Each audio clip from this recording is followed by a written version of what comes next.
Itu adalah tingkatan kekuatan mereka. Semakin pekat, maka kekuatan mereka semakin membesar. Sekarang kamu tutup mata sebentar. Kakek Abdullah memegang pundakku. Dalam sekejap suasana sudah berubah. Kami berada di sebuah tanah kosong yang di bagian tengah ada batu besar. Tempat di atas batu itu ada sosok macan putih yang sedang berbaring sembari menatap kami dengan sorot mata merah. Kakek Abdullah berbicara dengan macan putih, lalu memintaku untuk berdiri di depan batu. Tatap wajahnya, perintahnya. Macan putih mengeram keras sembari menunjukkan gigi taringnya. Hal itu membuatku takut dan melangkah mundur. Jangan takut, ucapnya dengan suara menggema. Aku terkejut saat tahu hewan di dunia jin bisa berbicara. Fokus, Lang, ucap kakek Abdullah. Aku fokus menatap sosok yang sedang berbaring santai di hadapan. Tak lama terlihat ada aura berwarna putih memancar dari tubuhnya. Apa yang kamu lihat? Aura putih, sautku. Pinter. Macan putih itu berubah menjadi sosok kakek berpakaian serba putih, lengkap dengan penutup kepala putih. Kemudian ia memperkenalkan diri. Namanya Ki Sukmo. Sekarang kamu sudah paham kan tentang perbedaan warna aura bangsa jin? Ucap kakek Abdullah. Iya, kek. Hitam berarti jahat dan putih berarti baik. Pekat berarti kuat dan pudar berarti lemah. Aku sudah mengerti konsep dasarnya. Perlu kamu ingat, tidak selalu sosok yang terlihat menyeramkan itu jahat. Siap, aku menghadap Ki Kusumo. Saya boleh tanya sesuatu? Silahkan, balasnya. Apa kakek adalah siluman? Pertanyaanku malah membuatnya tertawa. Biar Cahayu yang jawab, Ki Sumo malah meminta Aurora yang jawab. Aku menoleh pada Aurora. Kemudian ia menjelaskan tentang perbedaan siluman dan sosok Korin yang berwujud binatang. Siluman ini lebih ke sosok negatif yang memiliki perwujudan setengah manusia dan hewan. Sementara Korin yang berwujud hewan tercipta dari proses panjang, seseorang yang menginginkan Korinnya berbentuk hewan atau ia meninggal dunia. Biasanya melalui proses meditasi atau pertapaan yang cukup lama. Kenapa kakek ngelakuin itu? Tanyaku pada Ki Kusumo. Saya lakukan untuk melindungi kerajaan dan keturunannya, balasnya. Oh begitu. Meski agak pusing, tapi aku sudah lebih mengerti. Ternyata dunia jin ini sangatlah kompleks. Sekarang mau kemana lagi, kek? Kini aku jauh lebih semangat. Pulang, balasnya. Yah, kok pulang? Aku sedikit kecewa. Kak Gilang belum bisa lama-lama di dunia jin, nanti sakit, balas Aurora. Ya udah deh. Kami pun berpamitan dengan Ki Kusumo, kemudian memasuki portal yang dibuat oleh kakek Abdullah dan kembali ke kamar. Sebelum semua ini masuk ke dalam tubuh, aku sempat melihat Aurora memancarkan sinar warna-warni yang begitu indah. Kenapa Aurora punya aura yang beda, kek? Tanyaku bingung. Karena dia merupakan anak spesial, sama seperti kamu. Sayangnya, aku tak bisa melihat aura diri sendiri. Caranya masih sama, kek? Tanyaku. Iya. Aku berbaring di atas tubuhku, lalu membuka mata. Tubuh ini terasa lemas dan pegal. Kulirik ponsel sudah menunjukkan pukul 12 malam. Albi masih belum juga pulang. Tak berselang lama terdengar suara mobil. Perlahan aku bangkit dan berjalan menuju balkon. Itu mobilnya Om Herman. Bergegas aku turun untuk menyambut kedatangannya. Albi tersenyum lebar saat membukakan pintu. Bagaimana latihannya? Biasa saja. Ternyata benar. kalau ini adalah rencana Aurora. Kakek Abdullah bilang kalau kamu sampai berlari ketakutan. Albi masuk ke dalam sambil membawa kantung kresek putih. Ah, kagak kok, elakku. Lain kali latihannya bersama saya. Nanti saya akan kenangkan pada sosok-sosok yang menarik. Oke. Hari ini Albi menepati janjinya, mengajakku latihan bersamanya. Ia memintaku berbaring di kasur, sementara ia duduk bersila di samping kasur. Kamu fokus saja dan bayangan Sukma di dalam diri kamu keluar, ucapnya. Aku menutup mata dan fokus cukup lama sampai terasa ada getaran hebat di tubuh ini. Getaran yang membawa Sukmaku keluar dari tubuh. Sukma Albi sudah menyambutku. Kerja bagus. Kamu hanya tinggal melatih agar Sukmanya bisa keluar lebih cepat. Jika terlalu lama, maka kamu akan lebih mudah menerima serangan, ucapnya. Aku mengedarkan pandangan. Kakek Abdullah nggak ikut. Kakek akan menyusul. Sekarang kamu saya kenangkan dengan beberapa sosok dulu. Jangan bilang sosok yang ada di novel Ella. Tebakku curiga. Soal beberapa hari ini, ia menyuruhku membaca ulang novelnya. Albi tersenyum. Benar sekali. Terus, cara berangkat gimana? Kan gak ada portal. Masa jalan kaki? Maaf terlambat. Kakek Danu datang. Kalian sudah siap? Sudah, kek, saut Albi. Kakek Danu memutar-mutar kain pengikat kepalanya hingga muncul pusaran angin. Ayo, ia terbang ke pusaran angin itu. Albi berdiri di belakangku dan mendorongku kencang. Aku masuk ke dalam pusaran angin dalam kondisi tubuh berputar-putar.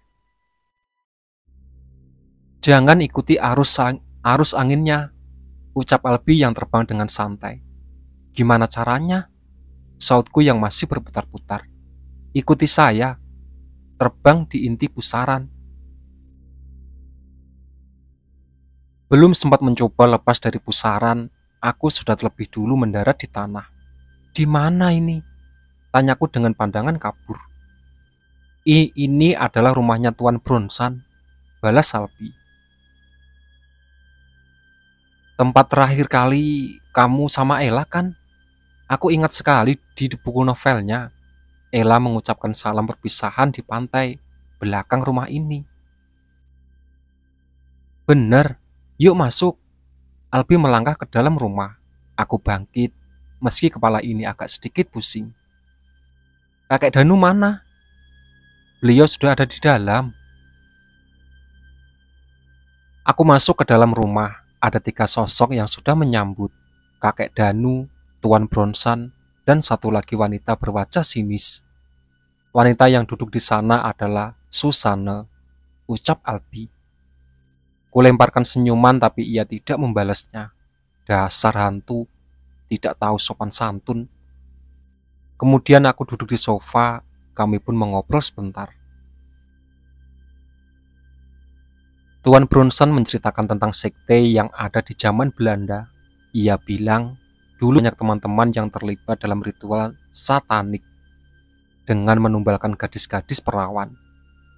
Kebanyakan dari mereka menyembah sosok siluman kambing atau kerbau, ucapnya. Kalau siluman kuda ada, apa Tuan pernah mendengarnya? Tanya Albi. Saya pernah dengar ada sekte yang memuja siluman kuda, tapi belum pernah melihatnya secara langsung, balas Tuan Bronson. Kemarin Albi dikalahkan oleh siluman kuda hingga terluka, ucap kakek Danu. Bukannya siluman semacam itu mudah dikalahkan, saut Susanne. Iya, tapi dia menyerang saat saya lengah dan berhasil meloloskan diri, balas Albi. Seharusnya kuda ayah bisa melawannya. Susanne menatap ayahnya, Tuan Bronson. Apakah Tuan bisa meminjamkan kuda itu pada saya? Tanya Albi. Sepertinya ia benar-benar ingin balas dendam kepada kuda ungu. Dengan senang hati, Tuan Brunson bersiul kencang. Tak lama terdengar suara ringgikan kuda. Seekor kuda putih bercahaya muncul. Aku bangkit dan mengelus-ngelus kepala kuda putih agar tercipta ikatan batin sehingga ia lebih mudah memanggilnya. Setelah mendapatkan kuda itu, Albi mengajakku ke tempat lain. Kok aku nggak dapat jatah kuda? Tanyaku ingin sekali memiliki tunggangan gaib. Kamu minta saja sama kakek Abdullah, balas Albi seraya mengajakku ke bagian belakang rumah. Suasananya begitu ramai. Astagfirullah, ucapku saat melihat ada wanita bergantung di sebuah pohon. Dia adalah Sekar, ucap Albi. Oh, aku ingat, si pengkhianat kan? Ucapanku dengan suara keras. Saya tidak berkhianat, saut Sekar. Aku meliriknya sudah digantung saja, masih pintar menyaut omongan orang. Tak jauh dari sana kami berpapasan dengan barisan tentara Jepang tanpa kepala. Hebat ya, mereka bisa jalan tanpa kepentok pun, ucapku pelan. Mereka itu jin korin, Lang, hanya mewujudkan kondisi terakhir orangnya. Aslinya tetap bisa melihat, mendengar, dan berbicara jelas. Jelas, Albi. Seriusan? Bicara lewat mana? Masa lewat lubang entut? Hus, jangan berpikir macam-macam, Lang. Albi mempercepat langkah. Setelah berjalan sebentar, aku melihat pantai yang begitu indah. Mata ini tertuju pada dua ayunan tempat Albi dan Ella berpisah. Kamu mau ketemu Ella? Tanyaku. Dia tidak ada di sini, balas Albi seraya menatap deburan air di pantai. Ia pasti sangat merindukan adiknya. Sekarang kita pergi ke tempat berikutnya. Albi bersiul kencang. Dalam sekejap kuda putih muncul. Ayo naik. Ia naik ke atas kuda dan mengulurkan tangan. Ku sambut uluran tangannya dan ikut naik. Pegangan yang kuat. Kuda putih itu melesat dengan cepat ke sebuah rumah yang terlihat sedikit menakutkan. Ini rumah siapa? Tanyaku. Dahlia, balas Albi. Oh, siluman kuntilanak merah. Iya, sekarang tugas kamu masuk ke dalam dan ambil selai rambutnya. Aku terkejut mendengarnya. Jangan bercanda, Bi. Saya tidak bercanda. Gak mau ah. Saya sudah sepakat dengan kakek Abdullah. Selama kamu belum melewati tes dari saya, maka dia tidak akan datang dan melatihmu. Idih, kok maksa? Ya terserah kamu. Saya tidak memaksa. Saya hanya mencoba membantu. Oke deh, aku mau. Aku sudah berjanji akan giat berlatih. Masa hanya gara-gara rambut kuntilanak harus menyerah?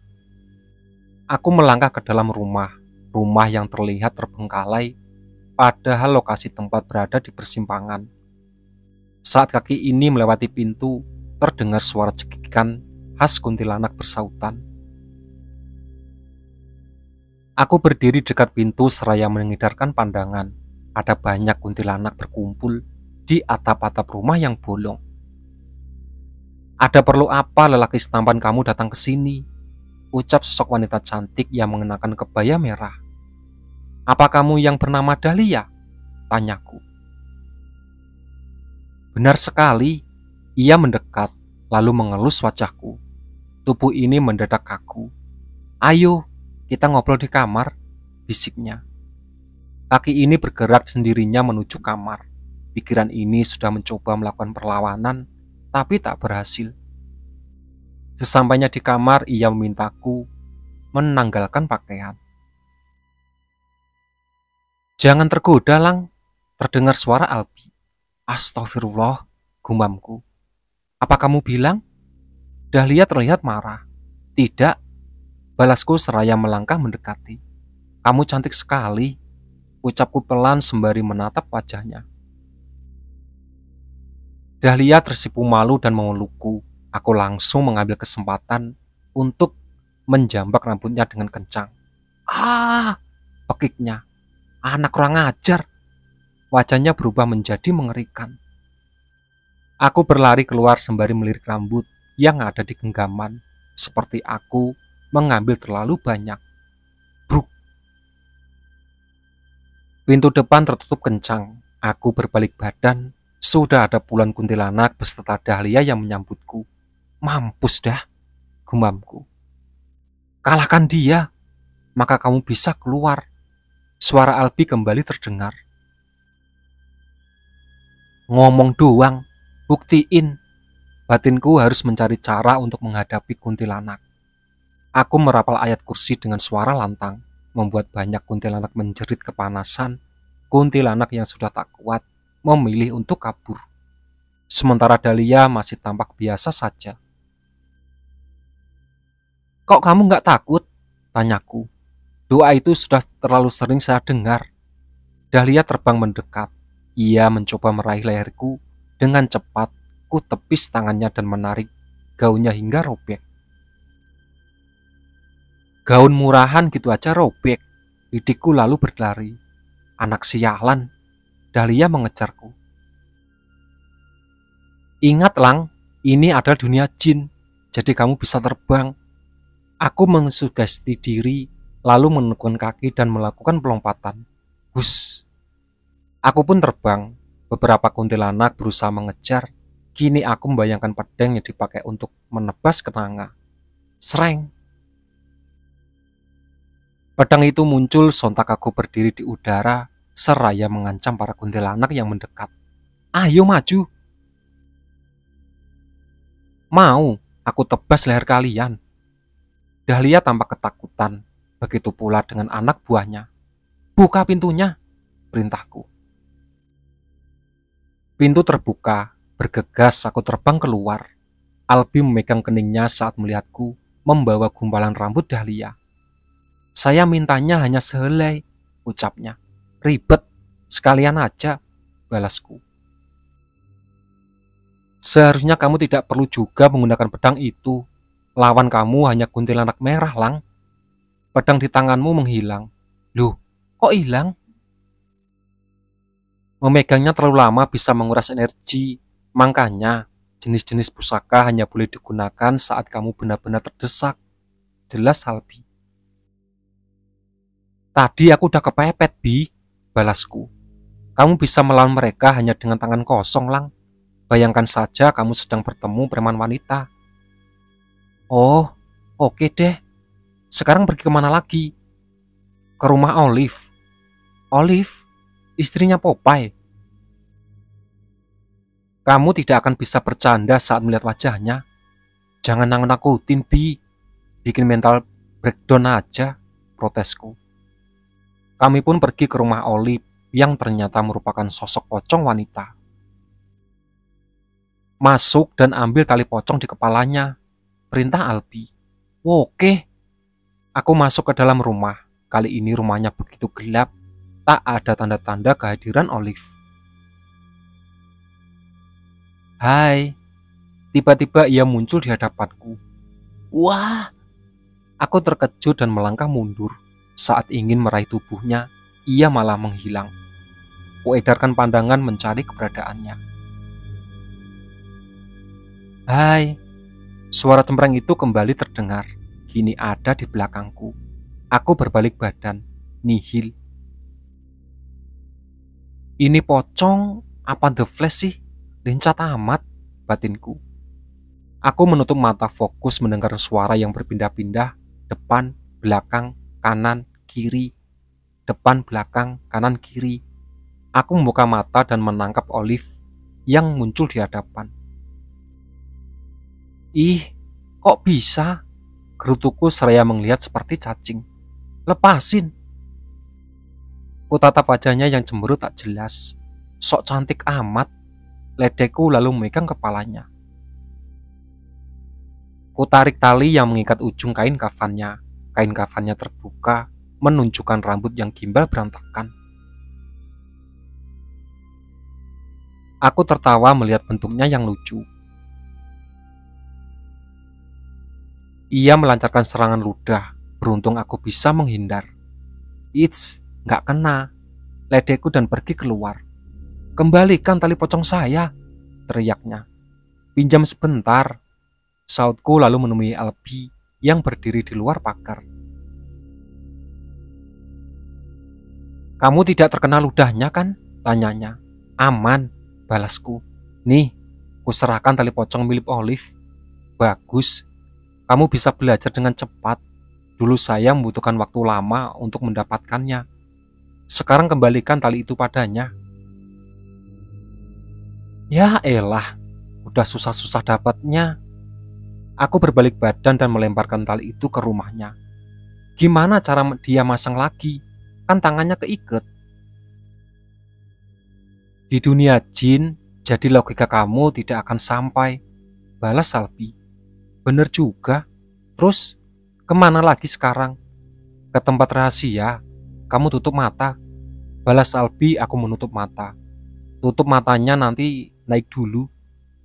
"Ah, iya." Aku naik ke atas kuda dan menutup mata. "Sekarang buka." Aku berada di depan sebuah gua besar. "Jangan bilang ini tempatnya Gasha," tanyaku curiga. "Iya," balas Albi singkat. "Jangan bilang kamu nyuruh aku masuk ke dalam."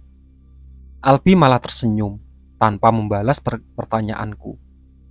Kutatap bibir gua, tapi bisa membayangkan jika harus berhadapan dengan Gasha, bisa-bisa jadi sukma penyet. Itulah sahabat cerita dari Sekte Para Pencari Tumbal. Ditunggu part selanjutnya.